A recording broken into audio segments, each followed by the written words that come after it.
Good morning, everyone. Today's subject is financial accounting, and chapter is investment accounting. In previous lecture, we have seen some theoretical concepts of investment accounting, and now we will see the pro forma. Last लेक्चरमध्ये आपण investment अकाउंटिंगच्या काही theoretical concept ज्या आहेत त्या बघितल्या होत्या. आता आपण ऍक्च्युअल जे वर्किंग असणार आहे इन्व्हेस्टमेंट अकाउंटिंगचं ते कॅल्क्युलेशन्स जे आहेत ते आपण बघूया. इन्व्हेस्टमेंट अकाउंटिंग या चॅप्टरमध्ये आपल्याला जे प्रॉब्लेम्स सॉल्व्ह करायचे आहेत ते दोन टाईप्सचे प्रॉब्लेम्स आहेत. There are 2 types of problems. First, fixed interest bearing securities. ज्या फिक्स्ड इंटरेस्ट बेअरिंग सिक्युरिटीज आहेत तर त्याच्यावरचे आपल्याला काही प्रॉब्लेम सॉल्व्ह करायचे आहेत. And then variable income bearing securities. So हे दोन टाइप्स आहेत आणि या दोन टाइप्सचे आपल्याला प्रॉब्लेम्स जे आहेत हे सॉल्व्ह करायचे आहेत. First we will see fixed interest bearing securities. See, what is fixed income bearing securities? It means where the rate of return is fixed. आता ह्या ज्या फिक्स इन्कम बिअरिंग सिक्युरिटीज आहेत तर त्याच्यावर जो रेट ऑफ रिटर्न मिळतोय किंवा त्याच्यावर जे रिटर्न्स मिळत आहेत हे फिक्स असणार आहेत. यामध्ये कोणतेही चेंजेस होत नाहीत. आणि हे केव्हा फिक्स होतील? ज्या वेळेला या सिक्युरिटीजमध्ये इन्व्हेस्टमेंट केली जाईल त्यावेळेला त्याचा जो रेट ऑफ रिटर्न आहे हा डिसाईड केला जातो आणि हा फिक्स केला जातो. For example, bonds, debentures, these are the fixed income bearing securities. ह्या fixed income bearing securities आहेत आणि याच्यावरचा जो रेट ऑफ रिटर्न आहे हा फिक्स राहतो. आता हा जो रेट ऑफ रिटर्न आहे हा केव्हा दिला जातो? तर आणि तो कसा डिसाईड केला जातो? फर्स्टली जो रेट ऑफ रिटर्न आहे ज्या वेळेला आपण इन्व्हेस्टमेंट करतोय त्याच वेळेला तो रेट ऑफ रिटर्न आणि त्यांचे जे रिटर्न्स आहेत ते केव्हा मिळणार आहेत हे सुद्धा तेव्हाच डिसाईड केले जातात. मीन्स जे रिटर्न्स आहेत किंवा जे इन्कम त्याच्यावर मिळणार आहे, जो इंटरेस्ट मिळणार आहे, हा इयर एंडला मिळणार आहे किंवा हाल्फ इयरली मिळणार आहे की क्वार्टरली मिळणार आहे. हे ज्यावेळेला आपण इन्व्हेस्टमेंट करतो त्याच वेळेला हे डिसाईड केलं जातं. Mostly 30th June and 31st December याला इंटरेस्ट जो आहे हा दिला जातो. त्यांचे जे रिटर्न्स आहेत हे दिले जातात. बट जसं प्रॉब्लेममध्ये जी डेट दिली असेल, जी ड्यू डेट दिली असेल, त्या अकॉर्डिंगली आपल्याला तिथे प्रॉब्लेम्स जे आहेत हे सॉल्व्ह करायचे आहेत. जो इंटरेस्ट आहे तो आपल्याला तसा कॅल्क्युलेट करावा लागेल. Next is variable income bearing securities. Variable income means इथे जो त्याच्यावर जे इन्कम मिळते किंवा त्याच्यावरचे जे रिटर्न्स आहेत हे फिक्स नाहीयेत. It is variable. Equity shares for example. Equity शेअरवर जो रिटर्न मिळणार आहे हा काही फिक्स रिटर्न नाहीये. So this variable income bearing securities. First आपण फिक्स इन्कम बिअरिंग सिक्युरिटीज वरचे जे प्रॉब्लेम्स आहेत हे सॉल्व्ह करणार आहोत. So this is the pro forma for fixed income bearing securities. Investment account हा इन्व्हेस्टमेंट अकाउंटिंगचा एक प्रोफॉर्मा आहे. We have to prepare investment account, fixed interest bearing securities for the year ending and due date for interest. आता त्याचा जो इंटरेस्टची जी due date आहे ती सुद्धा आपल्याला इथे मेन्शन करावी लागणार आहे. प्रॉब्लेम मध्ये जी ड्यू डेट दिली असेल ती आपल्याला मेन्शन करायची. फर्स्ट डेट कॉलम आपल्याला जे ट्रान्झॅक्शन्स दिले असतील त्या ट्रान्झॅक्शनच्या डेट वाईज तिथे ट्रान्झॅक्शन्स रेकॉर्ड करायचे आहेत. So date column. Next is particulars, nominal value, income, capital or cost. Nominal value column आहे. इन्कम मीन्स त्याच्यावरचा जो रिटर्न मिळतोय, रिटर्न्स जे मिळत आहेत ते आपल्याला इथे रेकॉर्ड करायचे आहेत. Third column is capital or cost. Credit side, date column, particulars, nominal value, income and cost. Debit side ला 3 कॉलम्स आहेत अमाउंटसाठी. क्रेडिट साइडला 3 कॉलम्स आहेत अमाउंटसाठी. डेबिट साइडला आपल्याला परचेसचे ट्रान्झॅक्शन्स जे आहेत हे रेकॉर्ड करायचे आहेत. क्रेडिट साइडला जे सेलचे ट्रान्झॅक्शन असतील ते आपल्याला रेकॉर्ड करायचे आहेत. To balance brought down, opening जो बॅलन्स आहे ओपनिंग बॅलन्स इथे रेकॉर्ड करायचा आहे. Next to bank purchase ex interest और परचेस कम इंटरेस्ट. आता एक्स इंटरेस्टचं ट्रान्झॅक्शन असेल किंवा कम इंटरेस्टचं ट्रान्झॅक्शन असेल, परचेसचं जे ट्रान्झॅक्शन आहे हे डेबिट साइडलाच येणार आहे. मग ते एक्स इंटरेस्टचं ट्रान्झॅक्शन असो किंवा कम इंटरेस्टचं असो. Then to profit and loss account, profit on sale. जेव्हा सेल केला जाईल किंवा जेव्हा सेल्सचं ट्रान्झॅक्शन असेल, फर्स्ट सेल जे आहे हे क्रेडिट साइडला आपल्याला रेकॉर्ड करायचं आहे. Whether it is ex interest or cum interest दोन्ही. सेल जे आहे हे क्रेडिट साइडला रेकॉर्ड करायचं आहे. इन्व्हेस्टमेंट सेल केल्यानंतर त्याच्यावर जो प्रॉफिट येतोय, प्रॉफिट असणार आहे तो डेबिट साइडला रेकॉर्ड करायचा आहे. जर लॉस झाला, तर लॉस जो आहे हा क्रेडिट साइडला रेकॉर्ड होईल.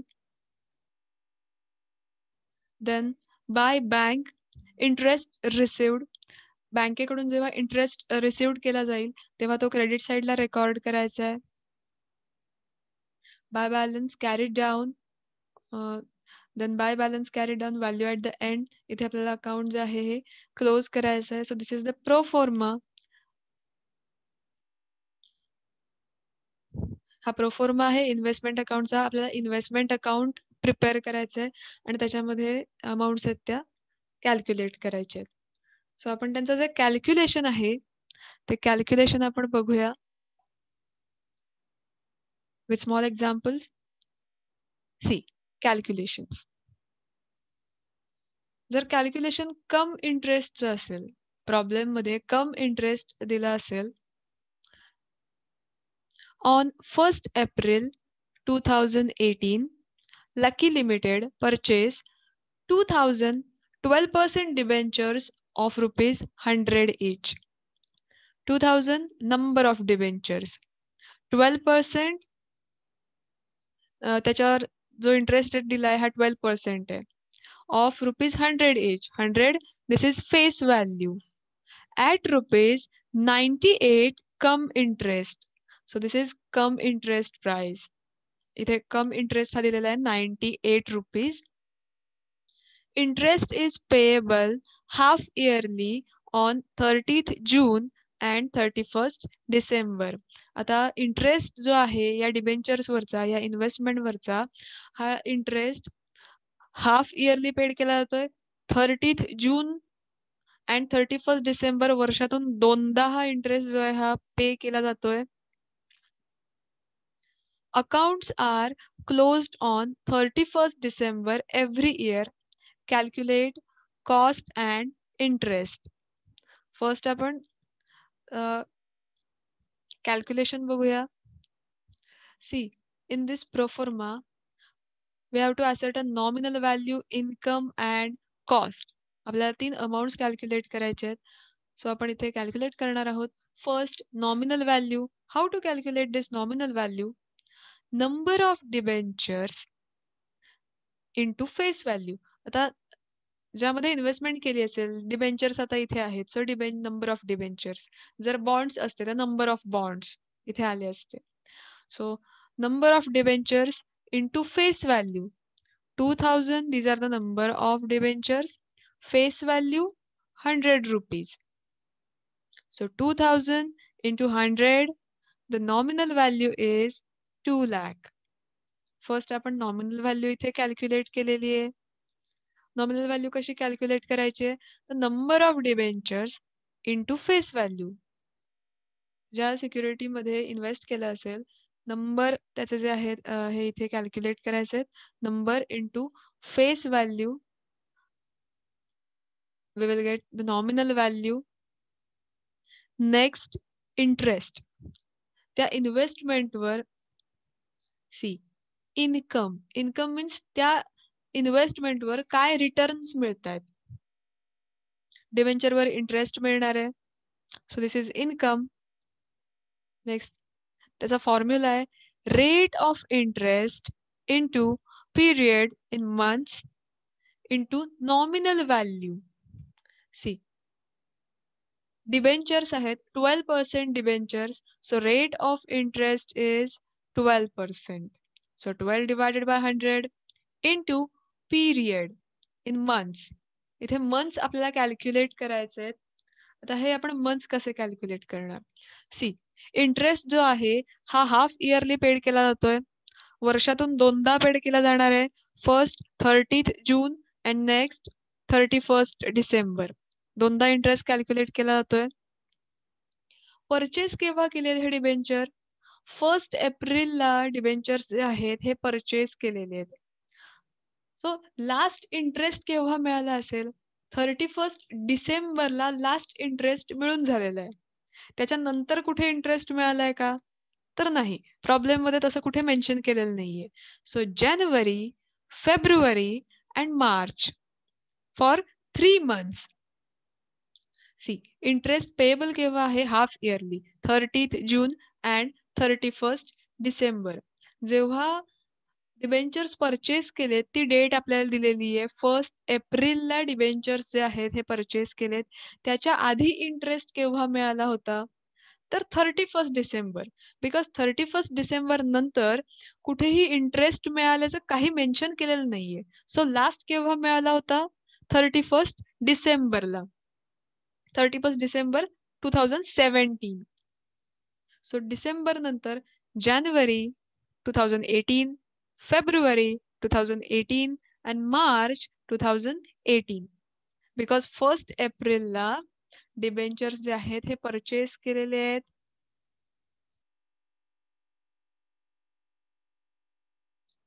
That is why here is 3 months. 3 months divided by 12. 12 months. Whole year मध्ये 12 months असतात. That is why 3 divided by 12 into nominal value. G nominal value आपण इथे कॅल्क्युलेट केलेली आहे त्याने मल्टिप्लाय करायचे. In simple language, 12% on 2 lakh for 3 months. The answer is 6,000.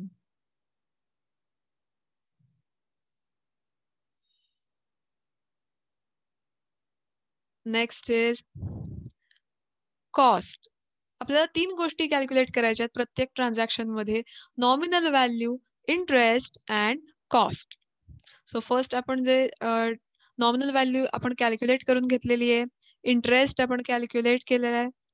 Third is cost. How to calculate cost?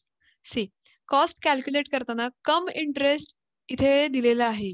Come interest 98 cum interest. So first, come interest price. How to calculate this come interest price? Number of debentures into come interest price. Number of debentures 2000. These are the number of debentures into come interest price. जी दिलेली आहे 98 rupees 98. So 2000 number of debentures into 98 come interest price. So we get the amount that is 1,96,000 come interest price. इथे come interest price दिलेले 98 जे आहे हे come interest आहे. त्याच्यावरून आपण come interest price जी आहे ती कॅल्क्युलेट केली आहे. 2000 into 98. 2000 number of debenture आहेत into 98 that is it is come interest. So amount is 1,96,000. Less interest. जो इथे आपण इंटरेस्ट कॅल्क्युलेट केलेला आहे 6,000 हा आपल्याला त्यातून लेस करायचा आहे. सो 1,96,000 मायनस लेस इंटरेस्ट 6,000. जो इंटरेस्ट आहे तो लेस करायचा आहे and 1,90,000 this is the cost. जेव्हा ट्रान्झॅक्शन कम इंटरेस्ट असेल तेव्हा कम इंटरेस्ट प्राइस फर्स्ट कॅल्क्युलेट करून घ्यायचे आणि त्यातून जो इंटरेस्ट आहे आपण जो कॅल्क्युलेट केला इंटरेस्ट तो इंटरेस्ट त्यातून लेस करायचा आहे. Because come interest means it includes interest. Come interest मध्ये जो इंटरेस्ट आहे तो इन्क्लूड केलेला असतो. दॅट इज वाय आपण तो लेस करतोय. सो इथे आपण हे तिन्ही पॉइंट्स कॅल्क्युलेट केलेत. Nominal value, interest and cost.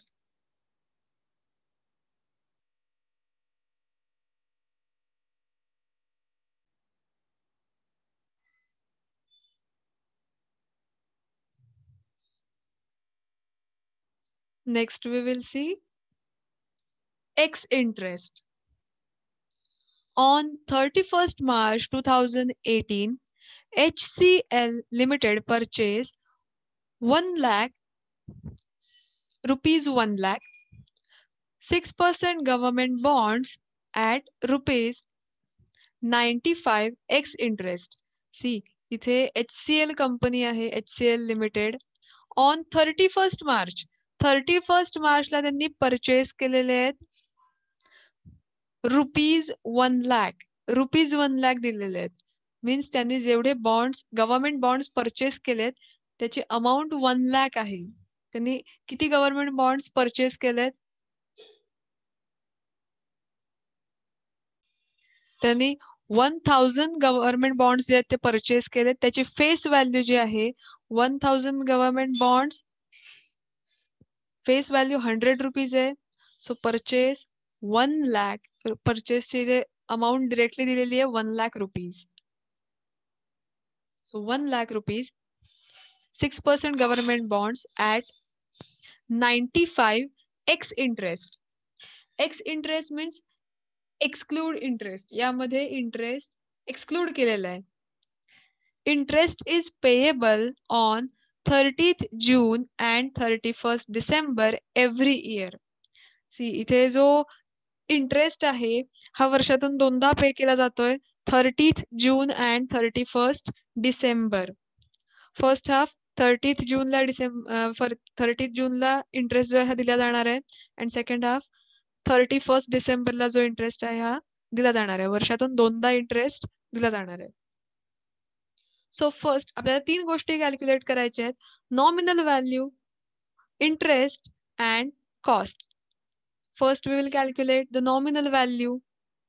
Nominal value इथे directly 1 lakh येईल because nominal value means number of जे bonds आहेत number of bonds into face value. Face value 100 rupees दिलेली आहे. Government bonds त्यांनी purchase केलेत रुपीज 1 lakh. इथे directly amount दिलेली आहे. त्यांनी 1000 government bonds जे आहेत हे purchase केलेत. त्याची face value 100 rupees आहे. And that is why purchase rupees 1 lakh. So nominal value is 1 lakh.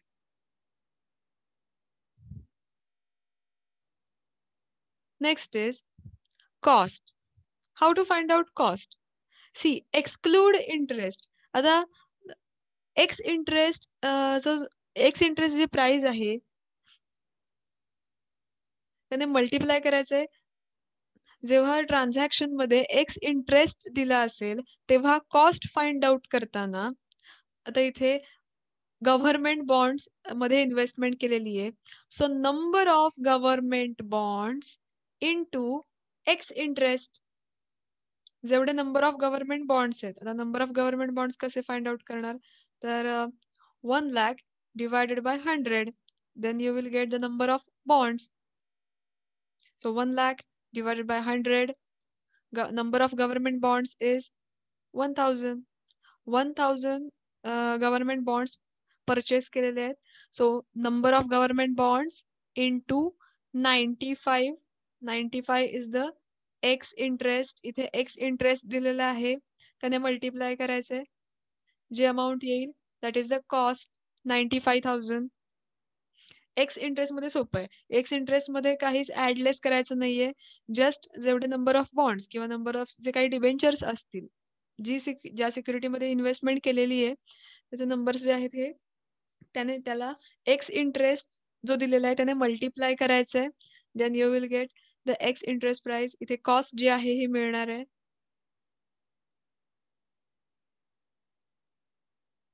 So इथे एक्स इंटरेस्ट दिलेला आहे 95. 95 ने मल्टिप्लाय केलाय नंबर ऑफ बॉन्ड्स 1000.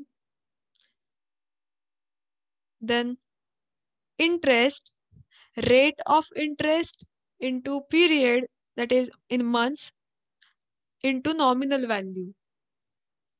See 6% इथे रेट ऑफ इंटरेस्ट जो आहे हा दिलेला आहे. नॉर्मली या ज्या सिक्युरिटीज आहेत तर तिथे फर्स्ट त्याचे जे पर्सेंटेज आहेत हे दिले जातात. That is the rate of return.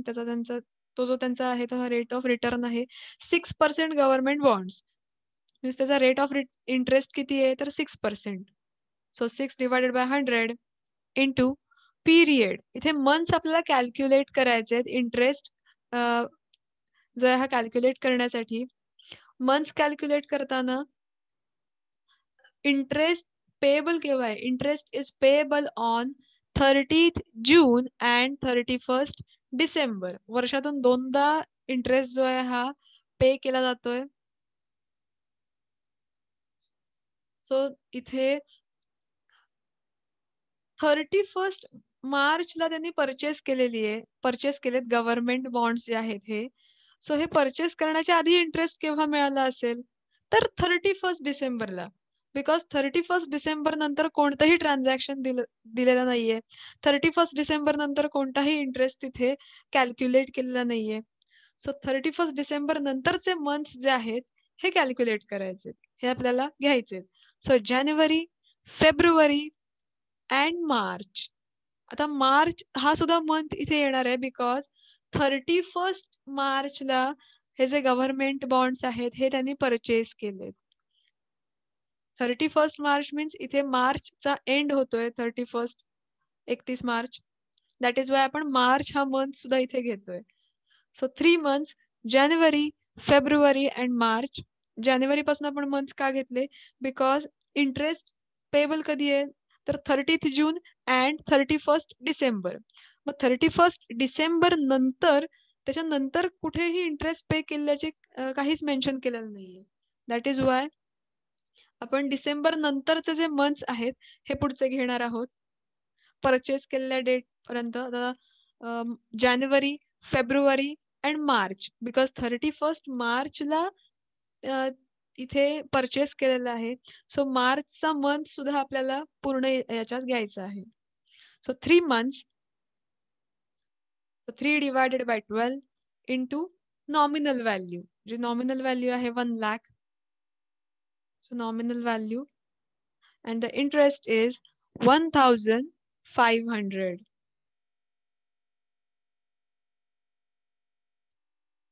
So हे छोटी छोटी कॅल्क्युलेशन्स आहेत. सेलशी रिलेटेड ट्रान्झॅक्शन आले तरी सुद्धा कॅल्क्युलेशन अशाच प्रकारे केलं जाईल. फक्त जेव्हा सेलचं ट्रान्झॅक्शन असेल तो सेल करून झाल्यानंतर सेल केल्यानंतर प्रॉफिट होतोय का लॉस होतोय हे आपल्याला कॅल्क्युलेट करायचंय. सो ते आपण नेक्स्ट एक्झाम्पल मध्ये बघूया. एक्झाम्पल सॉल्व्ह करताना. सो इथपर्यंत हे कॅल्क्युलेशन जे आहेत कम इंटरेस्ट अँड एक्स इंटरेस्ट हे 2 कॅल्क्युलेशन इथे झालेले आहेत.